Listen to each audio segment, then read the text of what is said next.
નમસ્કાર, spark today ન્યૂઝમાં આપનું સ્વાગત છે। ગઈકાલે પણ આજ જે મારી પાછળના જે રહીશો છે તે બિલ્ડરોના ઘરે ગયા હતા। કિશોરભાઈ પાનસુરિયા તેમનું નામ છે।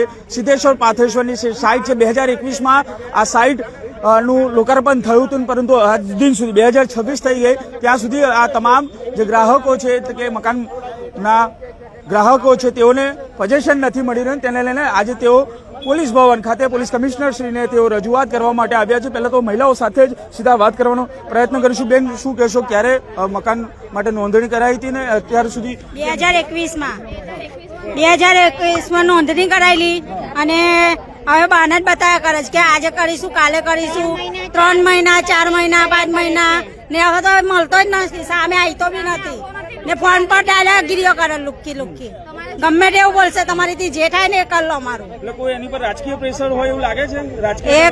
હા, એ ખબર નહીં અમને। અમારો ફોન બી નહીં ઉપાડતો, ફોન ઉઠાય તો જ નહીં। તમે મકાન 1351 કેટલા પૈસા ભર્યા અત્યાર સુધી? અત્યાર સુધી તો બધા બહુ ભરી દીધા છે। હા, લોન લીધી હતી। હા, હપ્તા જ ભરીએ છીએ અમે।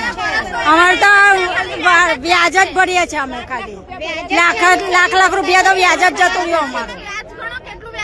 હવે શું માંગ છે તમારી? અમને તો મકાન આલો યા તો પછી અમારા પૈસા આલો પાછા।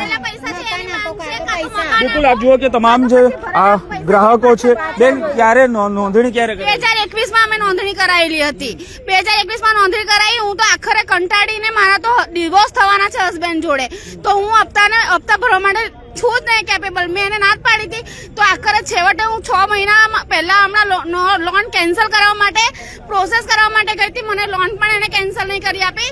એણે મને એવો લોલીપોપ આપ્યો હતો કે આ લોન છે ને તમારી, એના હપ્તા હું ભરી દઈશ અને જ્યારે વેચાશે, તમે લીધું હતું ત્યારે 19 લાખમાં લીધું હતું અને એની પ્રાઇસ હમણાં 24 લાખ બોલે છે, તો 24 લાખમાં હું તમને વેચી આપીશ। એમાં તમારા જે પૈસા ભરેલા છે એ પણ તમને પાછા મળી જશે અને તમે જે પૈસા અમને આપ્યા હતા 1 લાખ રૂપિયા એ પણ તમને પાછા મળી જશે અને હું જાતે મારા પૈસાથી દસ્તાવેજ કરી આપીશ।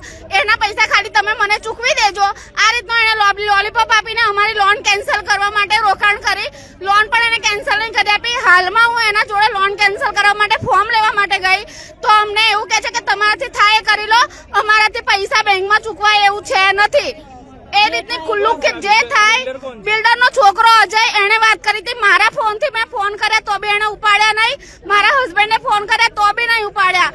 છેવટે એને એના સ્ટાફના રાજભાઈએ ફોન કર્યા ત્યારે ઉપાડી। એના ફોનથી અમને લુખી દાદાગીરી કરી, તમારી થાય કરી લો। શું નામ છે બિલ્ડરનું? અજય, એનું છે ને કિશોર પાનસુરિયા, પણ એનો છોકરો છે ને અજય, એને આ રીતથી લુખી દાદાગીરી કરીને વાત કરી હતી। એ સિદ્ધેશ્વર પાથરેશ્વરની એ 505માં અમે ઘર બુક કરાયેલું હતું। આજે દુઃખ થાય છે, કારણ કે જે પ્રકારે એક સ્વપ્ન જોયું હતું કે ઘર ખરીદ, અમે છે ને એના માટે અમારું ઘર પણ કેન્સલ કર્યું। મારા હસબન્ડ જોડે ડિવોર્સ કરવાના કાગળિયા તૈયાર થઈ ગયા છે એના લીધે, ઘરના લીધે।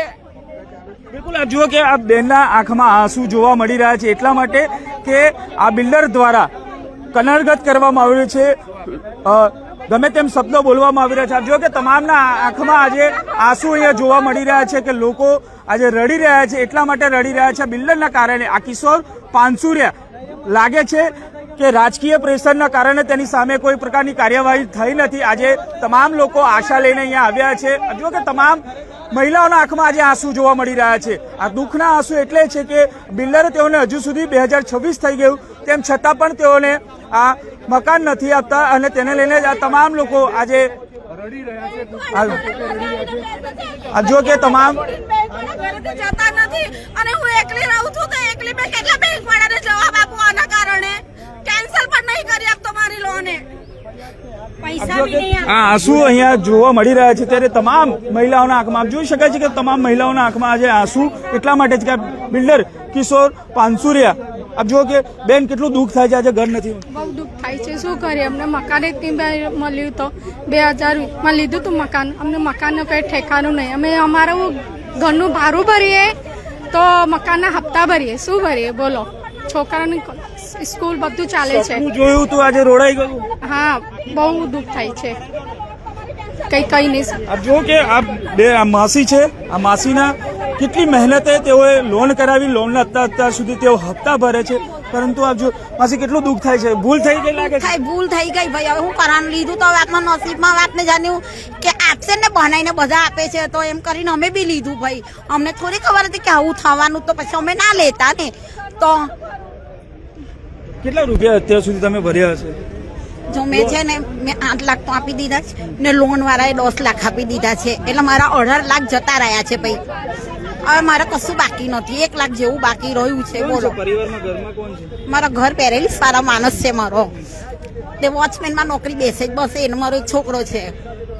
આજે ગરીબમાંથી કામ કરવા જઉં છું ભાઈ, ઘરના કામ કરું છું બધાની તૈયાર, કચરા પોટા વાસણ એવું કરવા જઉં છું. હવે પોલીસ કમિશનર પાસે આવ્યા છો, આશા છે કે નિકાલ થશે? હવે કઈ આશા નથી લાગતી ભાઈ, એવું છે. હવે શું કરવાનું, હવે લીધું છે તો પછી હવે આ મને થોડુંક તો દોડાદોડ તો કરવી તો પડશે ને. આજે આખી જિંદગી રૂપિયા કમાઈને અમે નાખ્યા છે એની પાછળ, તો પછી આખી જિંદગીની મહેનત કરી, અત્યાર સુધી મહેનત કરીને અમે ભેગું કરીને રૂપિયા ઘર લીધું છે ભાઈ, ને આવું જ કર્યું છે ભાઈ. બોલો બિલકુલ આપ જો કે આ કિશોર પાનસુરિયાની આ ભૂલના કારણે આ તમામ મહિલાઓના આંખમાં આંસુ આવી રહ્યા છે ને આજે તેઓ રડી રહ્યા છે, એટલા માટે કે કિશોર પાનસુરિયા આ તમામ લોકોને પોતાનું ઘર જે લીધું હતું, સ્વપ્ન જોયું હતું કે સિદ્ધેશ્વર પાથેશ્વરમાં અમારું ઘર હશે, અમે પણ અહીંયા શાંતિથી સૂઈ શકશું, ચેનની ચેન સૂઈ શકીશું. પરંતુ હવે આ તમામ રહીશો આપ જો કે ગ્રાહકો છે તે આજે હેરાન પરેશાન થઈ, લગભગ 6 વર્ષ જેવું થવાયું, પરંતુ સિદ્ધેશ્વર પાર્થેશ્વરના કિશોર પાનસુરિયા હજુ પણ તેઓને આ મકાન નથી આપતા. ત્યારે પુરુષો છે તેમની સાથે વાત કરીશું, શું કહેશો? આખી જિંદગી મહેનત કરી અને હવે જ્યારે મકાન લેવાનું ત્યારે આ પ્રકારનું ખરેખર ખોટું થયેલું છે ને આ લોકોએ તદ્દન ખોટું કરેલું છે. અને આ લોકોના અંદર માણસાઈને જેવી વસ્તુ ના કહેવાય. સિદ્ધેશ્વર પાર્થેશ્વરનું નામ સાંભળીને પબ્લિકે કંઈક સારું કામ છે એના લીધે આલેલું, બરાબર છે, એક વિશ્વાસ. આજે વિશ્વાસનું પરિણામ આટલો ખરાબ એ લોકોએ આવેલો એ ના હોય. આજે ગરીબ પરિવાર એટલું બધું છે મધ્યમ વર્ગના કે આજે રડી રહી છે પબ્લિક. ને આજે એ લોકો કશું જવાબ નથી, એમના ઘેર જે છે જતા રહે છે, આવતા રહે છે, એનો છોકરો આવે છે. આ જવાબ ના કહેવાય આ લોકોનો. તો દુઃખ થાય છે, દુઃખ થાય છે. અરે સાહેબ, દુઃખ તો કોને ના થાય, દુઃખ તો થવાનું છે ને. આજે દુઃખ કોને ના થાય? જે મહેનત કરી અને એક રૂપિયો રાત દિવસ એક કરીને પૈસા ભેગા કરીને અમે આપેલા છે, એ લોકો પ્રેશર આલતા હતા પૈસા માટે, અમે પૈસા બી આલવા જતા હતા. આજે ઘણા લોકોને લગભગ 10% પૈસા બાકી છે, દસ્તાવેજના છે, કોના દસ્તાવેજ થઈ ગયા છે, કોનું બાનાખત થઈ ગયું છે. હવે ઘણા વખતથી એટલે પૈસાની બહુ જ પ્રેશર આલે. અને મને તો એવું કે તમારું જે બીજું ઘર લાગ્યું છે એક બીજું ઘર આપી દો, બરાબર છે, એ પૈસા ભર દો. તો સાહેબ એ રીતે ઘર ના લાય, હું તમે કહો છો એ રીતે નથી ચાલવાનું, બરાબર છે. કે મારું ઘર જઈ લગીને તમે મને હેન્ડવર્ક નહીં કરો તો લગીને હું ઘર કેવી રીતે આપવાનું? તો કે ના ના અમે તો તમને જરૂર હેન્ડવર્ક કરી દઈશું, આ કરજો. ખોટી જાતના દિલાસા આપ્યા. અને અત્યારે એટલું તદ્દન ખોટું કરેલું છે કિશોરભાઈ પાણી એમને કે આજે એટલા બધાની હાલ એને મધ્યમ વર્ગના જે મજૂર વર્ગ કરે છે કામ. તો હવે જ્યારે આટલી કમાણી ભેગું કર્યું ને જ્યારે ઘર લેવાનું હતું ત્યારે આ પ્રકારનું કૃત્ય કરવું કેટલું યોગ્ય માનું છું? બહુ જ ખરાબ વસ્તુ થઈ રહી છે. હમણાં વચમાં અમારા ગ્રુપમાંથી એક ભાઈને અજયભાઈને ફોન કર્યો, અજયભાઈ પાનસુરિયાને, તો એને ચોખ્ખી જ દાદાગીરી કરી કે મકાન નહીં મળે તમને, તમારી થાય કરી લો. આટલે સુધી એ હદ વતાવી ચૂક્યો છે અને જવાબ પણ બરાબર એ આપતો નથી અને ખૂબ જ દાદાગીરી કરે છે. હવે કાલથી એ ઓફિસમાં પણ એટલું જ વર્તન કરે છે. આજે ઓફિસ બંધ હતી પણ એક છોકરો બેઠો રહ્યો, કાલથી એ લોકોને બી પગાર નથી મળ્યો, એટલે ઓફિસ વાળા પણ બંધ કરીને એ લોકો કાલથી જતા રહેવાના છે. એટલે રાજકીય એની પર પ્રેશર હશે તો જ રાજકીયમાં પડેલા જ છે ભાઈ, રાજકીયમાં એ પડેલા જ છે. સૌરાષ્ટ્ર બાજુ કઈક એને પૈસા નાખ્યા છે કે શું કર્યું છે. હા, એમના હાથ, એમના માથા નીચે પોલીસનો હાથ છે અને રાજકારણનો પણ હાથ છે. એટલે આ વસ્તુ અટકી ગઈ ને અમારા કામ નથી થતા. બિલકુલ આપ જો કે સ્પષ્ટપણે આ તમામ જે ગ્રાહકો છે તે આક્ષેપો કરી રહ્યા છે કે આ કિશોર પાનસુરિયા પર રાજકીય પ્રેશરનો એટલે કે હાથ હશે, એટલે જ આટલો ફાલ્યો છે. ત્યારે હવે આ કિશોર પાનસુરિયા પર કડક કાર્યવાહી થવી જોઈએ અને તમામ રહીશો હવે એક જ માંગ કરીએ, કાં તો મકાન આપો કાં તો પોતાનું પૈસા છે તે પરત આપે. ત્યારે હવે પોલીસ ભવન ખાતે પોલીસ કમિશનરશ્રીને તેઓ રજૂઆત કરવા માટે આવ્યા છે અને તેઓને આશા છે કે અહીંથી તેઓને ન્યાય મળશે. કેમેરામેન નિહાની સાથે Surat Solanki, spark today news, Vadodara.